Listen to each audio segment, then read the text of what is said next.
जय श्री कृष्ण दोस्तों। श्री कृष्ण जी ने गीता में कहा है कि धर्म क्षेत्र कुरुक्षेत्र की पावन धरा पर भगवान श्री कृष्ण ने अर्जुन को माध्यम बनाकर श्रीमद् भागवत गीता जी का निर्मल ज्ञान समस्त संसार को दिया था और कहा कि जब जब धर्म की हानि और अधर्म की वृद्धि होती है तब तब मैं अपने स्वरूप की रचना करता हूँ।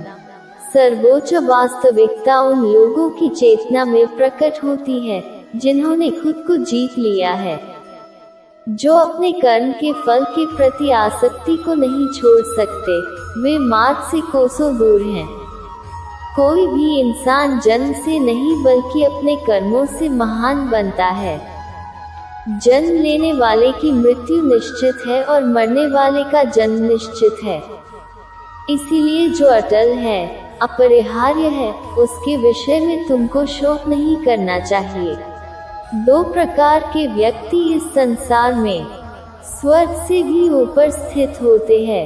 एक वो जो शक्तिशाली होकर भी क्षमा कर देते हैं और दूसरे वो जो दरिद्र होकर भी कुछ दान करते हैं।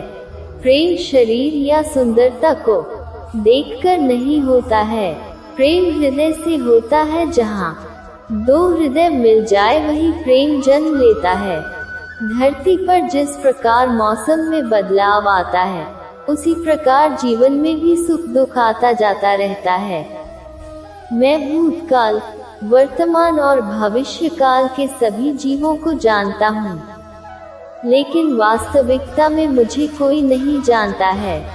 सफलता जिस ताले में बंद रहती है वह दो चाबियों से खुलती है, एक कठिन परिश्रम और दूसरा दृढ़ संकल्प। बुद्धिमान व्यक्ति कामुक सुख में आनंद नहीं लेता। हर व्यक्ति का विश्वास उसकी प्रकृति के अनुसार होता है। इस जीवन में मनुष्य न तो कुछ खोता है और न ही कुछ व्यर्थ होता है। केवल मन ही किसी का मित्र और शत्रु होता है। जब मानव अपने कार्य में आनंद खोज लेता है तब वह पूर्णता प्राप्त कर लेता है। जिस प्रकार अग्नि स्वर्ण को परखती है उसी प्रकार संकटवीर पुरुषों को समय से पहले और भाग्य से अधिक कभी किसी को कुछ नहीं मिलता है। ये सृष्टि कर्म क्षेत्र है। बिना कर्म किए यहाँ कुछ भी हासिल नहीं हो सकता। जो मन को नियंत्रित नहीं करते उनके लिए वह शत्रु के समान कार्य करता है। उससे मत डरो जो वास्तविक नहीं है, ना कभी था ना कभी होगा। जो वास्तविक है वो हमेशा था और उसे कभी नष्ट नहीं किया जा सकता। गीता में भगवान कृष्ण ने कहा है कि हमेशा निडर होकर काम करना चाहिए। अगर आप डरेंगे तो अपने लक्ष्य से भटक जाएंगे और काम को पूरा नहीं कर पाएंगे। इसलिए डर का नहीं, जिंदगी की परेशानियों का सामना करना चाहिए। क्रोध करने से सारे काम बिगड़ जाता है और केवल काम ही नहीं, क्रोध से रिश्ते भी बिगड़ जाते हैं। बुराई बड़ी हो या छोटी हमेशा विनाश का कारण बनती है, क्योंकि नाव में छेद छोटा हो या बड़ा नाव को डुबा ही देता है। अच्छी नीयत से किया गया काम कभी व्यर्थ नहीं जाता और उसका फल आपको जरूर मिलता है। अच्छे कर्म करने के बावजूद भी लोग केवल आपकी बुराइयां ही याद रखेंगे। इसलिए लोग क्या कहते हैं इस पर ध्यान मत दो, तुम अपना कर्म करते रहो। निर्णय लेते समय ना ज्यादा खुश हो ना ज्यादा दुखी हो। ये दोनों परिस्थितियां आपको सही निर्णय लेने नहीं देती। गीता में कहा गया है कोई भी अपने कर्म से भाग नहीं सकता, कर्म का फल तो भुगतना ही पड़ता है। जीवन में आने वाली मुसीबतों से भागने की बजाय उसका सामना करो और स्वागत करो, क्योंकि जीवन में मुसीबतें हमें हराने नहीं बल्कि हमारे हौसलों को परखने आती है कि इस बंदे के हौसलों में कितना दम है। असफलता एक ऐसा मौका है जिसमें हम कुछ नया सीख पाते हैं, कुछ नया जान पाते हैं और गलतियों को सुधारते हुए फिर से एक उम्मीद के साथ पुनः प्रयास करके सफलता हासिल करते हैं। जो हुआ वह अच्छा हुआ, जो हो रहा है वह अच्छा हो रहा है, जो होगा वो भी अच्छा ही होगा। मन की गतिविधियों, होश, श्वास और भावनाओं के माध्यम से भगवान की शक्ति सदा तुम्हारे साथ है। लोग आपके अपमान के बारे में हमेशा बात करेंगे। सम्मानित व्यक्ति के लिए अपमान मृत्यु से भी बदतर है।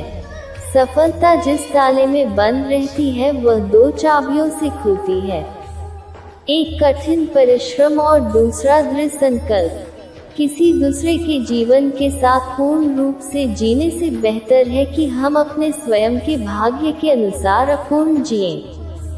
मनुष्य अपने विश्वास से बना है, जैसा वह मानता है वैसा ही वह बन जाता है। एक उपहार तब पवित्र होता है जब वह दिल से सही व्यक्ति को सही समय पर और सही जगह पर दिया जाता है, और जब हम बदले में कुछ भी उम्मीद नहीं करते हैं। कोई भी व्यक्ति जो अच्छा काम करता है उसका कभी भी बुरा अंत नहीं होगा, चाहे इस काल में हो या आने वाले समय में। इंसान जब मैं और मेरा की सब सोच से मुक्त हो जाता है तो उसे संपूर्ण शांति मिलती है। जो जन्मा है उसके लिए मृत्यु उतनी ही निश्चित है जितना कि जो मर चुका है उसके लिए जन्म लेना निश्चित है। इसलिए जो अपरिहार्य है उसके लिए शोक मत करो। खुशी मन की एक अवस्था है और इसका बाहरी दुनिया से कोई लेना देना नहीं है। सुख एक भाव है और हमें किसी भी तरह बाहर के बात का कोई लेना देना नहीं है। यही तो गीता का कहना है कि इंसान का भाग्य उसके अपने हाथ में है। दुनिया कोई निश्चित नहीं है और ना ही ये अंधा संसार है। हम अपने धर्म का उत्थान करके और सही सोच और व्यवहार करके अपने आप और दुनिया को बनाते हैं, चाहे अच्छे काम हो या बुरे काम। जो खुशी लंबे अभ्यास से आती है, जो दुख के अंत की ओर ले जाती है, जो पहले जहर के समान होती है लेकिन अंत में अमृत के समान होती है। इस तरह की खुशी व्यक्ति के अपने मन की शांति होती से उत्पन्न होती है। ये खुशी जो लंबा अभ्यास से आती है, जो दुख का नाश कर देती है, जो पहले विष जैसी लगती है लेकिन बाद में अमृत जैसी लगती है, ये खुशी अपने मन की शांति से होती है। खुशी की कुंजी इच्छाओं में कमी है, सुख की चाबी इच्छाओं के काम करने में है। एक व्यक्ति अपने मन के प्रयासों से ऊपर उठ सकता है या स्वयं को उसी प्रकार नीचे खींच लेता है, क्योंकि प्रत्येक व्यक्ति अपना मित्र या शत्रु स्वयं है। इंसान अपने आदमी की मेहनत से उधर जा सकता है या नीचे खींच सकता है, एक ही तरह से, क्योंकि हर एक इंसान अपने खुद का दोस्त या दुश्मन है। मनुष्य अपने विश्वासों से बनता है, जैसा वह विश्वास करता है वैसा ही वह है। इंसान अपने विश्वास से बनता है, जैसा वो विश्वास करता है वैसा ही वो होता है। भौतिक जगत में सभी सुखों की शुरुआत और अंत है, लेकिन कृष्ण में सुख असीमित है और इसका कोई अंत नहीं है। सारे भोग जो दृश्य जगत में मिलते हैं उनके और तो शुरुआत और अंत होता है, लेकिन कृष्ण में जो भोग मिलता है वह अनंत है और उसका कोई अंत नहीं है। कई जन्मों तक निरंतर प्रयास के माध्यम से एक व्यक्ति सभी स्वार्थी इच्छाओं से शुद्ध हो जाता है और जीवन के सर्वोच्च लक्ष्य को प्राप्त करता है। ध्रुवता प्रार्थना से और बहुत सारे जन्म के बाद कोई व्यक्ति अपनी सभी स्वस्थ इच्छाओं से शुद्ध हो जाता है और जीवन का परम उद्देश्य प्राप्त करता है। तू उन लोगों के लिए शोक करता है जिनके लिए शोक नहीं करना चाहिए, फिर भी तू बुद्धिमान बातें बोलता है। बुद्धिमान न तो मृतकों और न ही जीवित लोगों के लिए शोक मनाते हैं। तुम उन लोगों के लिए दुखी हो जिनके लिए दुख नहीं होना चाहिए, लेकिन तुम सही बात ही बोल रहे हो। इस क्षणभंगुर संसार का सामना न तो किसी पकड़ और न ही भय के साथ करें। जीवन के प्रकट होने पर भरोसा रखें और आप सच्ची शांति प्राप्त करेंगे। इस दुनिया को किसी तरह की छपाई या भय के बिना मिलो।